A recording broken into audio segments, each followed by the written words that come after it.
Guys, Black Hawk What Ifs here. Today we're going to be doing part 2 to What If Deku Was a Nine-Tailed Kitsune. So, I believe we left off right before the beginning of Aizawa's exam. So, Aizawa's going to throw Bakugo the ball and tell him to use his quirk and throw it. And Bakugo decides he's going to try and drop Deku's jaws. He throws it, and it goes really far. Deku does get kind of amazed by this, but then it's Deku's turn.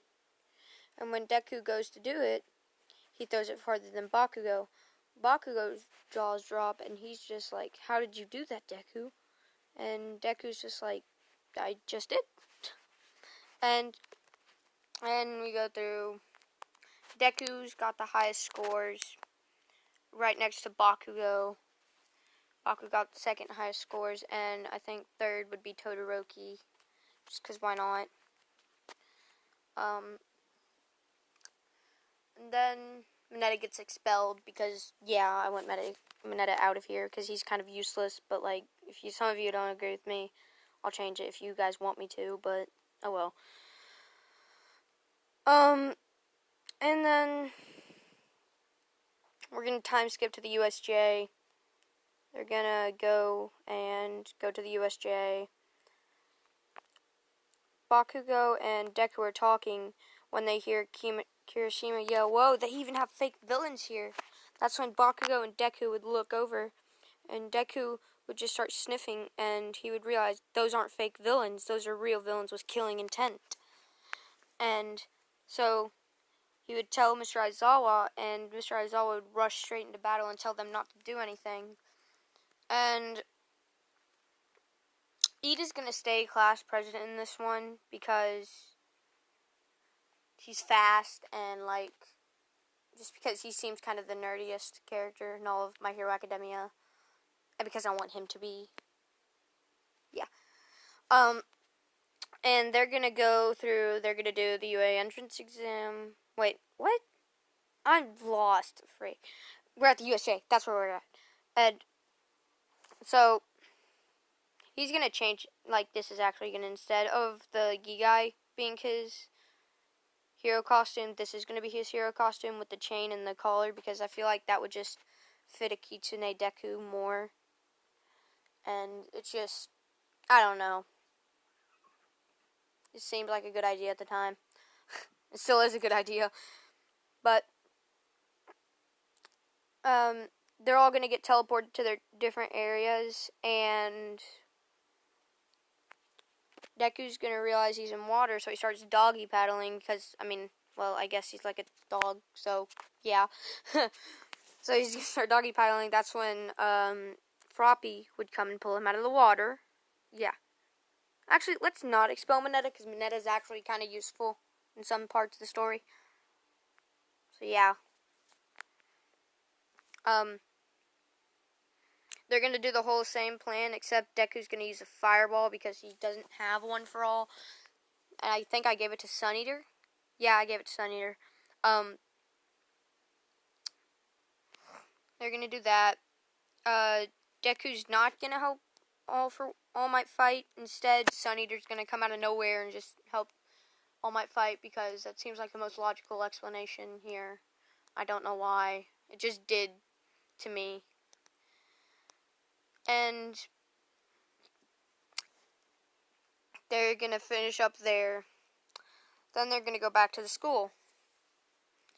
And time skip a little bit, because, like, practically, no.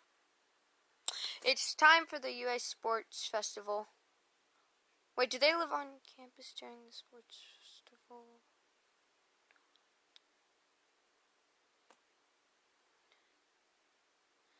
No, okay, so it's time for the UA Sports Festival.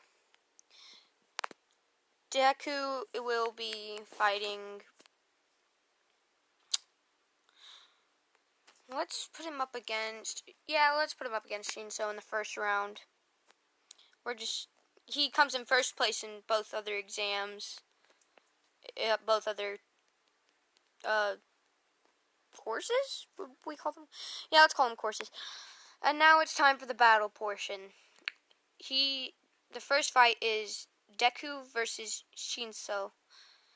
Deku is going to respond to Shinso, but he can kind of smell where the attack is going, so he dodges it, and so he sprints straight at Shinso and slaps him across the face, and he goes flying. That's going to be the end of that match, because he goes out of bounds. Then it's Todoroki versus Kirishima. That goes practically the same. Or was it Sarah? No, yeah, it was Sarah that got frozen. It's Sarah versus Todoroki. That's going to go exactly the same. Now we have the last three battles. Deku versus Todoroki, Bakugo versus Tokiyami, and the winner of those two goes on. Bakugo is going to absolutely destroy Tokiyami, just because, like, he can, like, literally de-small size? He can small in Dark Shadow with his explosions. And then it's time for Todoroki versus Deku. Deku's going to tell Todoroki it's his power, not his father's. It's his own quirk, and that happens. But instead of Todoroki winning, Deku is going to summon flames and throw like 14 fireballs back at Todoroki, and they're all going to go straight through his flames and hit Todoroki square in the face, because that's how we're doing this. So I guess he would have another scar across his face. We're going to put it like right here, in this general area where you see the timer thingy. It's going to be like there on Todoroki, because he'll have the one like right there. He's going to have one right there now, because why not? And there's actually a better picture for this. And they're gonna go through the Deku and Bakugo now. Deku's gonna beat Bakugo in a weird way. Because remember how I said he could beat Bakugo with his tails? He's not gonna use his tails. Instead, he's gonna use his physical strength just to give Bakugo a chance. Bakugo's gonna get mad at this, of course. It's Bakugo. I mean, what more do you want from Bakugo?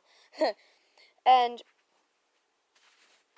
Bakugo is going to get really mad after he realizes he loses to Deku, with Deku not even going 100%. And Deku's gonna say, Bakugo, that was impressive. I'm really glad I got to fight you. And Bakugo's gonna go, shut up, Deku, you didn't even use your tails. And Deku's announced the winner, and Bakugo's second place. He still has to be chained up so he doesn't beat the crap out of Deku.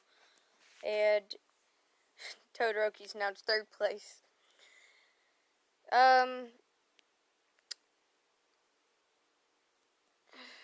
Deku, it's now time for interns. Deku, just so he can get a better handle on his flames, is going to intern at Endeavor's agency with Todoroki. He got, like, all of the internships asking for him. Actually, let's not put him at...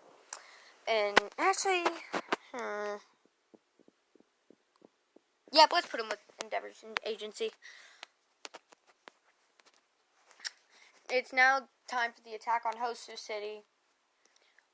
Deku's gonna start smelling something bad, like blood. And he's gonna tell Todoroki, and him and Todoroki are gonna run off without Endeavor realizing. Then Endeavor realizes they're gone, and Todoroki texts him and tells him that they're in an alleyway fighting Stain, the hero killer. And Endeavor's going to tell them to not do anything reckless. He's on his way. And that's when Todoroki will tell him, don't worry about it, we'll be fine. And Endeavor says if he did And if he did manage to beat him, he'd get all the credit and make him a great hero. He's only thinking about credit. I mean, it's Endeavor. What do you want from Endeavor?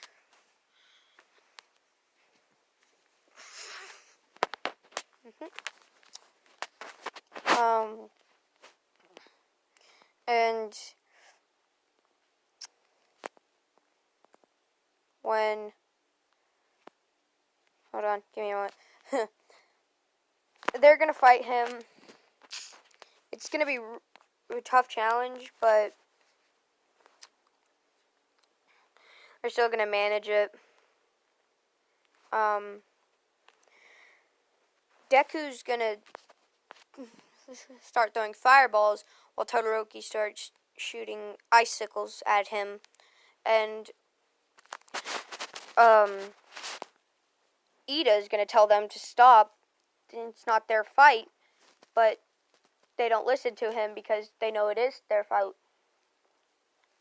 And he's gonna say, meddling where a hero shouldn't meddle is what makes a hero a hero.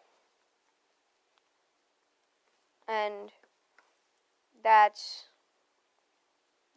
how that fight goes. And they're gonna win. Because don't they win? Yeah, they win in the original series, except Endeavor does get there a bit later. Gran Torino never even showed because he's not there at Gran Torino's.